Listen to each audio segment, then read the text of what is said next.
اما این که زندگی بهتر، فرزند کمتر، این حرفا، الان یک مشکلی که ما تو جامعه داریم اینه که سنی های در مرزهای ایران، تمام شهرهای سنی نشین دارن جایزه بگیرن از سعودی و پاکستان و پول براشون میاد که زن بگیرن، دو قلو بزن که آمار سنی ها تو این مملکت از شیعه ها بزنه بالا و اینجا شیعه بره یکی یکی لوله ببنده که بچه دار نشه.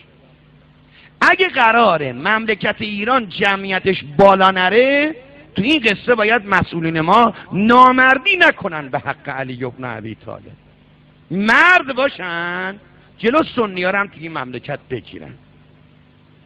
اگر راست میگن و خیلی دلسوز این مملکتن، اگه مردن بیان جمعیت اول انقلاب رو تا این ساعت رو در ممالک و شهرهای سنی نشین اعلام بکنن و بگن تو این چند سال چند برابر شدن، اگه راست میگن.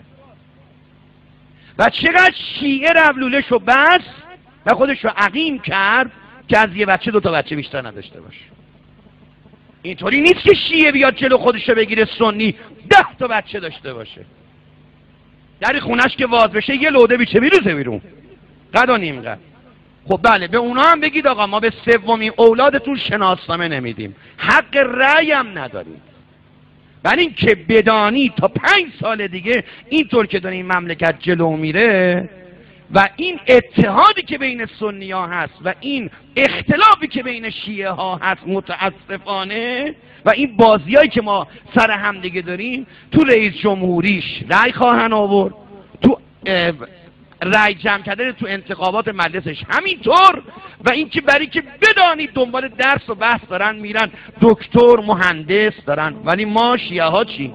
الان در سیستان و بلوچستان تمام قاچاقچی ها سنی هن، تمام معتادا شیعه هن. برید بپرسید. سنی هاش هم اینجا دارن درس میخونن و قاچاقچیگری میکنن و تریاک و هروئین و شیشه و کراک دارن پخش میکنن، یه جوری دیگه دارن شیعه رو از بین میبرن. شیعه احمق نمیخواد بیدار بشه، شیعه احمق نمیخواد چششو باز کنه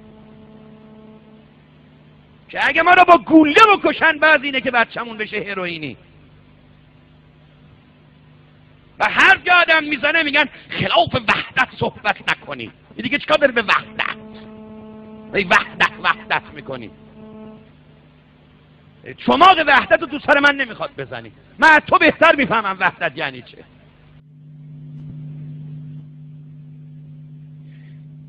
امروز اینجوریه. من 50% این قصه فرزند کمتر زندگی بهتر قبول دارم. 50% به شرطی که برای همه باشه، برای همه. بیا برو ببین شهرهایی که سنی 30% بوده، شیعه 70%، الان شده سنی 80%، شیعه شده 20%. بپرسید، من پرسیدم که میگم. پس یه قانون وضع کنید. بسم الله. شناسنامه ندید، بیمه‌شون نکنید. وقتی یک سنی رو دیدید با کمال احترام با او برخورد بکنید، با کمال ادب و احترام. چرا؟ چون او طرفدار عمر است، تو طرفدار علی هستی. شما باید فرهنگ علوی رو نشون او بدی. عمر خادم بوده، ایرانی‌ها رو عمر مسلمون کرده، ما حق نداریم به عمر توهین کنیم. یعنی این نه، من تا زندم میگم عمر حرومزاده بوده، تا زندم میگم هرچی سنی حرومزادن. وقتی یک سنی رو دیدید با کمال احترام با او برخورد بکنید، با کمال ادب و احترام. بر پدر و مادر هرچی سنی لعنت.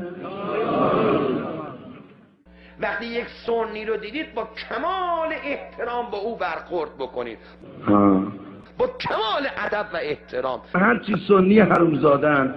چرا؟ چون او طرفدار عمر است، تو طرفدار علی هستی، شما باید فرهنگ علوی رو نشون او بدی. بعد پدر و مادر هرچی سنی لعنت که او عاشق علی بشود و بفهمد که امیرالمؤمنین چه دانشجوهایی تربیت کرده. عمر تو به میشید من نگاه کردی؟ لعنت الله رو یادت نره؟ خدا بیامرزه با من میگفت هر کی اسم اینا رو بشنوه و لعن نفرسته الهی نمی که علی که میخوره حرومش بشه. با کمال ادب و احترام.